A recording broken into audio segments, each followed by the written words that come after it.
श्री महाप्रज्ञ गुरवे नमः।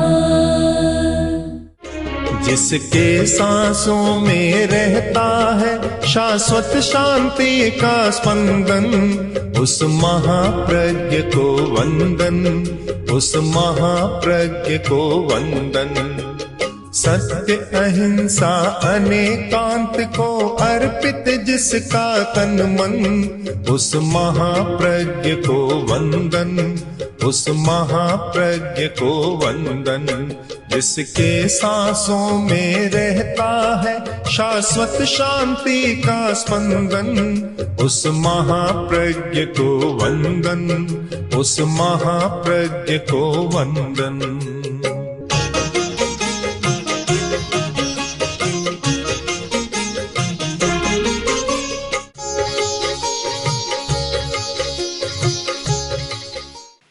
अज्ञान एक समस्या है, क्योंकि अज्ञानी आदमी गलत काम भी कर लेता है, पता भी नहीं, जानता भी नहीं कि यह गलत है। सबसे बड़ी बात तो यह है, करता है ये दूसरे नंबर की बात। पहली बात यह है कि उसे पता नहीं कि यह करना नहीं अच्छा नहीं है, वह करता है, उसको समझता भी नहीं कि यह बुरा है। तो दूसरी समस्या है आदतों का वैचित्र्य। आदतें अनेक प्रकार की होती। आदमी आदत के कारण कार्य करता है, जैसी आदत हो गई। तो शिक्षा का काम अज्ञान को मिटाना है, वैसे ही आदतों को बदलना भी है। मूल वृत्तियों का मार्गांतरीकरण और शोधन करना भी है। मनोविज्ञान में कुछ मूल वृत्तियां मानी गई और कर्मशास्त्रीय भाषा में हम उनको कहें तो मोह कर्म की प्रकृतियां। कुछ होता है, मूल संस्कार होता है। भूख प्यास तो है ही, इसके सिवाय कुछ मान जैसे संघर्ष, काम, इच्छा आदि आदि, ये मूल प्रवृत्तियां हैं। इन मूल प्रवृत्तियों का शोधन करना, इन मूल प्रवृत्तियों के आधार पर आदतें बनती है, उन आदतों का भी शोधन करना, बदलना आदतों को। आदत कोई वस्तु सापेक्ष नहीं है। एक कंजूस आदमी है, कंजूसी की आदत है, इसका मतलब यह नहीं कि उसके पास नहीं है, धन तो है पर आदत है। आदत और वस्तु दो हो जाते हैं। आदत हो गई, कुछ लोग कहते भी है क्या करें हम जानते हैं, पर आदत ऐसी पड़ गई, आदत छूटती नहीं है।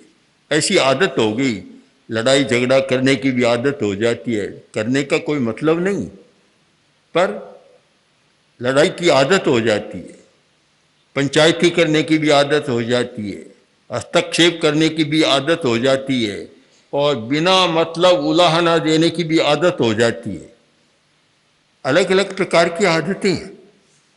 एक धनी आदमी सब्जी लेने गया तो भिखारी खड़ा था। वह बोला, शेठ जी आप तो बहुत धनी हैं, ऐसे फटे हुए कपड़े पहन कर क्यों आते हैं? तो धनी आदमी बोला, कभी सब्जी सस्ती मिल जाए, बढ़िया कपड़ा पहन कर आऊँगा तो सब्जी महंगी मिलती है, इससे सस्ती मिल जाती है।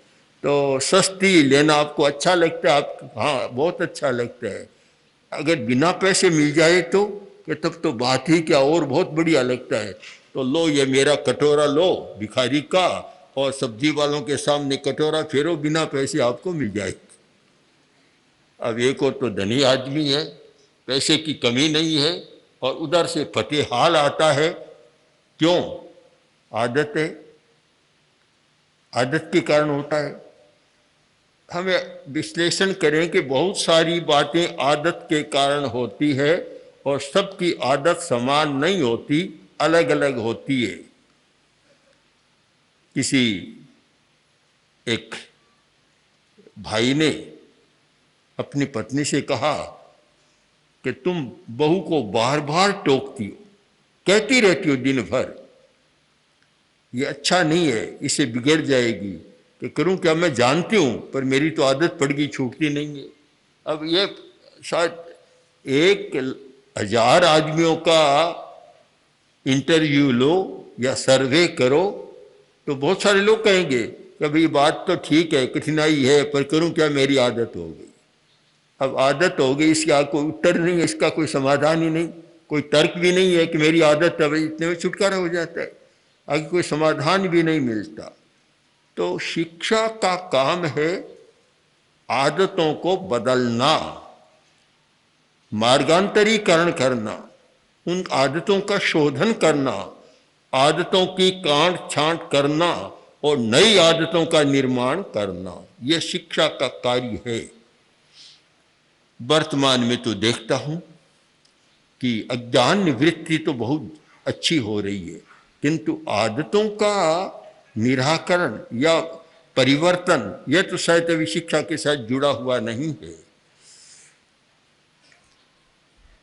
हम आदतों पर विचार करें कि विद्यार्थी अलग अलग प्रकार के होते हैं। किसी में क्रोध करने की आदत है, किसी में अहंकार की आदत है, अहंकार से कुछ आदतें बन गई, कभी झुक ही नहीं सकता। किसी में प्रमाद है और किसी में आलस्य है, अलग अलग आदतें हैं। उनको कैसे बदला जाए और उनको पहले समझा जाए कि शिक्षार्थी में ये आदतें हैं, ये शिक्षा में बाधक होती हैं, इसलिए इनका परिवर्तन होना चाहिए। बहुत सुंदर उत्तराध्ययन में कहा गया, ठंभा कोहा पमायेनं रोगेणा लस्सयेन। ये 5 कारण ऐसे हैं जिससे शिक्षार्थी ठीक शिक्षा ग्रहण नहीं कर सकता। यही शिक्षा न लभई, शिक्षा प्राप्त नहीं होती। 5 कारण।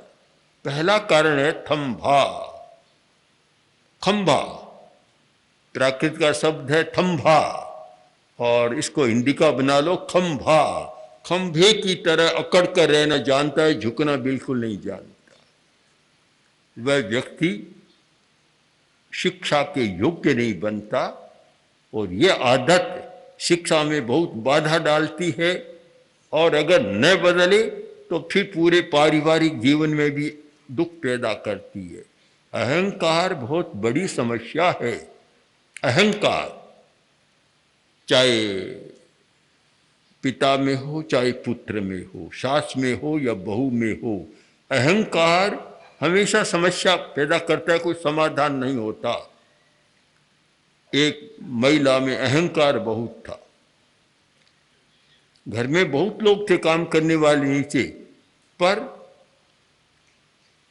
वह अपनी बात को हमेशा आगे रखती, दूसरे की बात को चलने नहीं देती। अब बात साधारण सी है, आ रही थी और रास्ते में एक परिचित महिला मिली और बोली, बहन जी क्यों, आपको तो पता ही है मैं आपके घर रोज छाछ लेने जाती हूँ, आज भी छाछ लेने गई थी तो मिल गई, क्या मिली नहीं, क्यों? कि बहू जी ने कहा कि आज तो बिलोना नहीं किया। बस अहंकार का नाग फफकार उठा। कौन होती है बहू कहने वाली? घर की मालकिन तो मैं हूं, वह कौन होती है? चल मेरे साथ अभी मिल जाएगी। साथ ले लिया, घर पर गए और पता तो था ही, इधर उधर बर्तनों को टटोला और आकर बोली कि भाई आज तो खाली जाना पड़ेगा क्योंकि बिलोना नहीं हुआ। कि ये बात तो बहू जी ने कह दी थी कि भाई कौन होती है कहने वाली, मालिक तो मैं हूं, मैं कहूंगी तब होगी, उसके कहने से क्या होगा। अब ये क्या है? स्तब्धता, अकड़न, अहंकार। अब जहां अहंकार है वहां एक प्रकार से लज्जित भी होना पड़ता है, असफल भी होना पड़ता है। तो वह बोली कि भाई ये बात तो पहले ही कह दी थी, मुझे क्यों खोटी किया, गई वापस तू लेकर आई। तो अहंकार है तो फिर ऐसी घटनाएं घटित होती है। बहुत बड़ी बाधा है एक शिक्षा प्राप्त करने में अहंकार, और इसीलिए प्राचीन साहित्य में, भारतीय साहित्य में, चाहे वह संस्कृत का है, प्राकृत का है, चाहे अपभ्रंश का है, और चाहे तमिल और कन्नड़ का है, बहुत साहित्य लिखा गया। और तमिल भाषा में जैन आचार्यों ने विशाल साहित्य लिखा, कन्नड़ में भी बहुत लिखा। वह किसी भी भाषा का हो, शिक्षा के साथ पहली शर्त है विनय, विनम्रता। विनय पहली बात है कि अगर तुम में विनय है तो शिक्षा प्राप्त कर सकोगे, और अगर विनय नहीं है तो शिक्षा तुम्हारे पास आएगी नहीं, और कभी तुम शिक्षित नहीं बनोगे और सुखी जीवन नहीं जी सकोगे। थम्भा एक बहुत बड़ी बाधा, कोहा दूसरी बाधा है। कोहा, क्रोध बहुत है, बात बात में क्रोध आ जाता है। विद्यार्थी भी बहुत सारे होते हैं कि शिक्षक कुछ भी कहे तो एकदम तत्काल गुस्से में आ जाता है, और अनेक घटनाएं भी घटित हो जाती है। आजकल तो सीमा पार कर गया कि अपने शिक्षक की, प्रिंसिपल की हत्या तक भी क्रोध में आकर कर डालती। तो एक बहुत बड़ा विघ्न है यह शिक्षा का। तीसरा है प्रमाद, प्रमादी है, पढ़ने में मन नहीं लगता, बातचीत करने में मन लगता है, निकम्मी बातों में मन लगता है, या नींद लेता है, पड़ा रहता है। नींद और विकथा, उनमें ही उसकी रुचि है, और पढ़ने में मन नहीं लगता।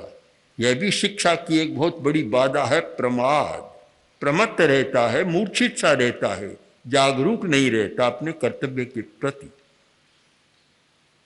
अब चौथी बात है, वह तो आदत से नहीं मानेंगे, किंतु हो सकता है कि आदत का भी उस पर प्रभाव पड़ जाए। रोग, रोग भी एक बहुत बड़ी बाधा है।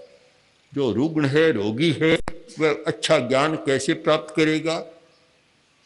इसको हम नियम तो नहीं बना सकते। कुछ रोगी भी बहुत आगे बढ़ जाते हैं, बहुत बड़े वैज्ञानिक और विद्वान बन जाते हैं, किंतु इसको आदत में न शामिल करें। पर एक बाधा सामान्यतः है, और एक बाधा है आलस्य। आलस्य, एक लड़का इतना आलसी था कि पढ़ना ही नहीं चाहता, मन ही नहीं लगता। तो एक दिन माँ ने कहा, देखो बेटा, पढ़ो नहीं तो ऐसे रह जाओगे, निकम्मे रह जाओगे और दुख पाओगे। काफी कहा, सुन लिया। फिर बोला, माँ, नरक में विद्यालय होते हैं क्या? माँ ने कहा, नहीं होते। तो फिर लोग नरक में जाने से क्यों डरते हैं?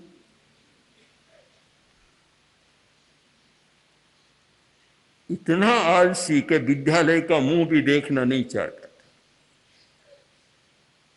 बस पड़ा रहता दिन भर। तो फिर एक दिन माँ ने कहा कि देखो, जाओ, क्या तुम्हारे पास पेंसिल नहीं है? कि है। कॉपी नहीं है? कि है। पुस्तकें भी है, सब कुछ है। तो फिर तुम स्कूल क्यों नहीं जाते? कि माँ, सब कुछ है पर मैं जाना ही नहीं चाहता, इसका क्या उपाय? आलस्य के कारण इस प्रकार की मनोवृत्ति बन जाती है। अब हमारे सामने प्रश्न है कि शिक्षा के द्वारा इन आदतों को कैसे बदला जाए। अगर ये आदतें न बदले तो फिर शिक्षा का कार्य अधूरा हो जाता है। शिक्षा का कार्य तब पूरा हो कि जानकारी हो, और जानकारी के साथ आदतों में परिवर्तन हो। दोनों हो तब काम पूरा होता है। कोई जानकारी हो गई, आदत में 1 इंच से भी इधर उधर नहीं होता है, तो फिर शिक्षा का क्या लाभ, एक बड़ा प्रश्न है हमारे सामने। जीवन विज्ञान की जो परिकल्पना की गई उसका यही तो आधार है। कभी शिक्षा के द्वारा जानकारियां बढ़ रही है, ज्ञान बढ़ रहा है, बहुत सारी सूचनाएं नई नई जानी जा रही है, पर आदमी जैसा का तैसा है, आदतों में कोई परिवर्तन नहीं हो रहा है। और वह कैसे हो? जो वर्तमान चालू पाठ्यक्रम है उसमें यह संभव नहीं है, तो कैसे हो? इस चिंतन के साथ ही जीवन विज्ञान की योजना बनाई गई और वह शिक्षा का एक ऐसा पूरक अंग बन गया कि अज्ञान मिटे, ज्ञान बढ़े और साथ साथ में आदतें बदले, वृत्तियों का परिष्कार हो, मौलिक मनोवृत्तियों का संशोधन हो या मार्गांतरीकरण हो। इस उद्देश्य से जीवन विज्ञान की बात सामने रखी गई। जीवन विज्ञान में उपाय बतलाए गए, उपाय कि अहंकार को कैसे कम किया जा सकता है, क्रोध की आदत को कैसे बदला जा सकता है, प्रमाद को कैसे बदलकर और जागरूकता को बढ़ाया जा सकता है, और आलस्य को दूर कर कैसे स्फूर्तिमान स्वतः स्फूर्त व्यक्तित्व का निर्माण किया जा सकता है। ये सारे उपाय हैं। आदतों का बदलना केवल शाब्दिक व्यापार नहीं है, केवल शब्दों से कोई आदत नहीं बदलती, उसके लिए चेतना का रूपांतरण करना होता है। और चेतना का रूपांतरण करने के लिए एक अभ्यास पद्धति का सहारा लेना होता है। अभ्यास करें और अभ्यास के द्वारा चेतना का रूपांतरण हो, उसके बिना संभव नहीं है। सबसे कठिन काम है आदतों को बदलना, बहुत कठिन काम है। और बहुत लोग जानते ही हैं, मानते भी हैं। कभी हर बात में क्या करूं, अच्छा तो नहीं है पर मेरी आदत है। ये दोहाई तो शायद 1000 में 990 की सुनने को मिल जाएगी, 10 मुश्किल से नहीं मिले। मेरी आदत है, क्या करूं। कोई लोग यहाँ तक मैं आदत से लाचार हूँ, ये खाते हैं ना पान पराग, जर्दा, तंबाकू, खैनी, उनसे कहा जाए कभी ये छोड़ दो, अच्छा नहीं है, बीमारी का मैं जानता हूँ कि बीमारी बढ़ती है, पर क्या करूँ, आदत से लाचार। अब इसके आगे कोई उत्तर नहीं है। बस जब आदत की लाचारी है तो फिर क्या किया जाए? तब फिर प्रयोग की बात आती है। और यह समझ लेना है, पहली बात तो यह समझ में आ जाए कि आदतों को बदला जा सकता है। यह पक्का विश्वास हो जाए, यह सच्चाई समझ में आ जाए कि आदतों को बदला जा सकता है। यह विश्वास पहले पैदा करना है कि तुम बदल सकते हो, आदतों को बदल सकते हो। यह कोई लोह की लकीर नहीं है, कि लक्ष्मण रेखा नहीं है कि जिसको लांघ न सके या बदल न सके। बदल सकते हैं, क्योंकि आदतें एक प्रकार की नहीं होती, उनमें तारतम्य होता है, मात्रा भेद होता है, और उसका हम कर्मवाद के आधार पर बहुत अच्छा ज्ञान कर सकते हैं। क्रोध है, एक क्रोध होता है जल की रेखा के समान, पानी में लकीर खींची और दूसरे क्षण कुछ भी नहीं। एक होता है मिट्टी की रेखा के समान, बालू की रेखा में। अब बालू में कोई रेखा खींची तो कुछ देर टिक जाएगी, हवा का झोंका आया और समाप्त हो जाएगी। एक है चिकनी मिट्टी की रेखा के समान, उसमें खींच दो तो हवा भी उसको नहीं, काफी समय तक वह टिक जाएगी।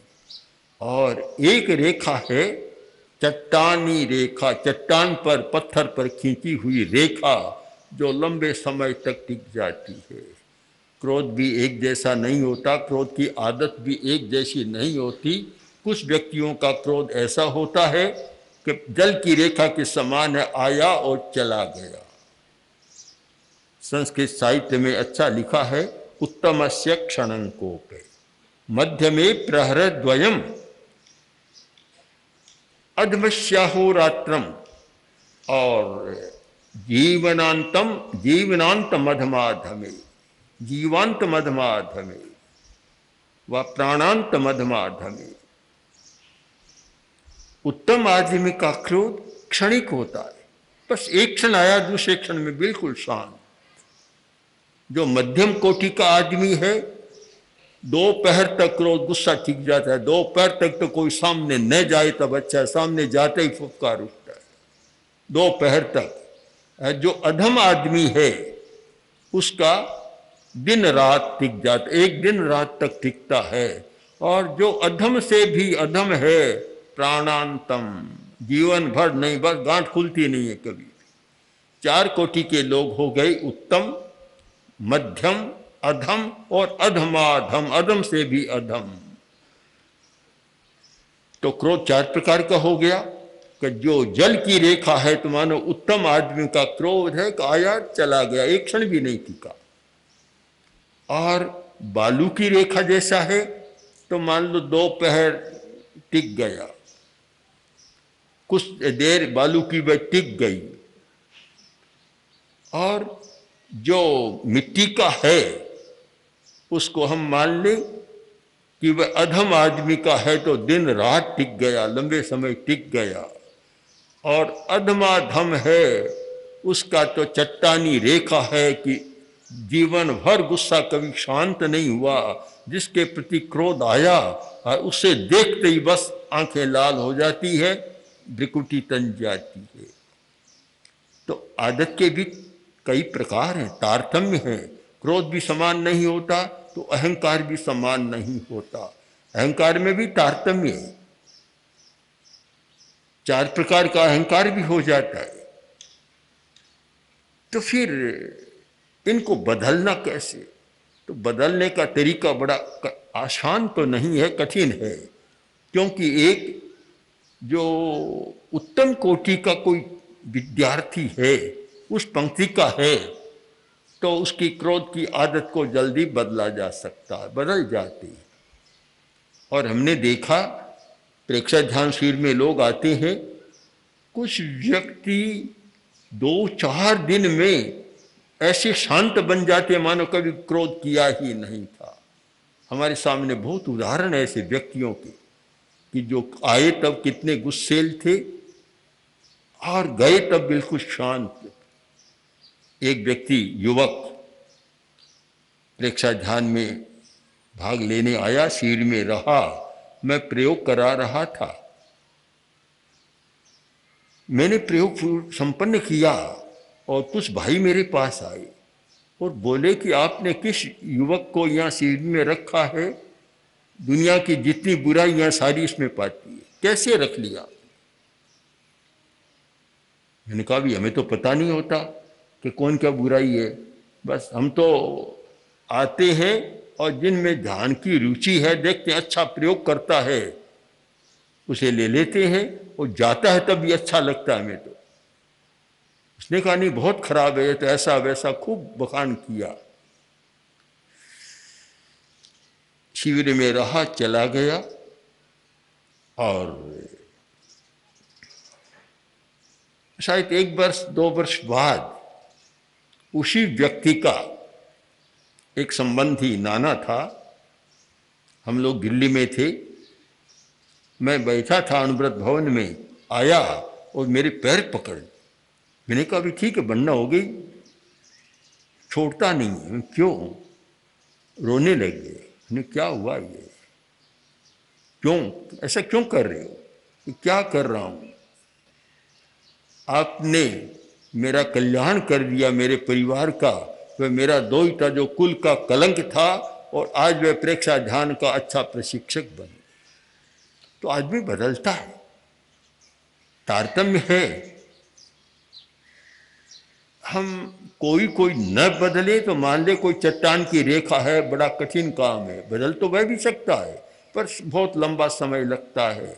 किंतु बहुत लोग तो ऐसे आते हैं, कोई जल की रेखा जैसा आता है, कोई बालू की रेखा जैसा आता है और कोई मिट्टी की रेखा जैसा आता है। तो मान लें कि 75% तो परिवर्तन योग्य व्यक्ति आते हैं और 20-25% ऐसे होते हैं जिनमें कठिनाई होती है, पर उनको भी बदला जा सकता है, लंबा समय लगे भले। ओम श्री महाप्रज्ञ गुरवे नमः। गुरवे नमः, गुरवे नमः। ओम श्री महाप्रज्ञ गुरवे नमः।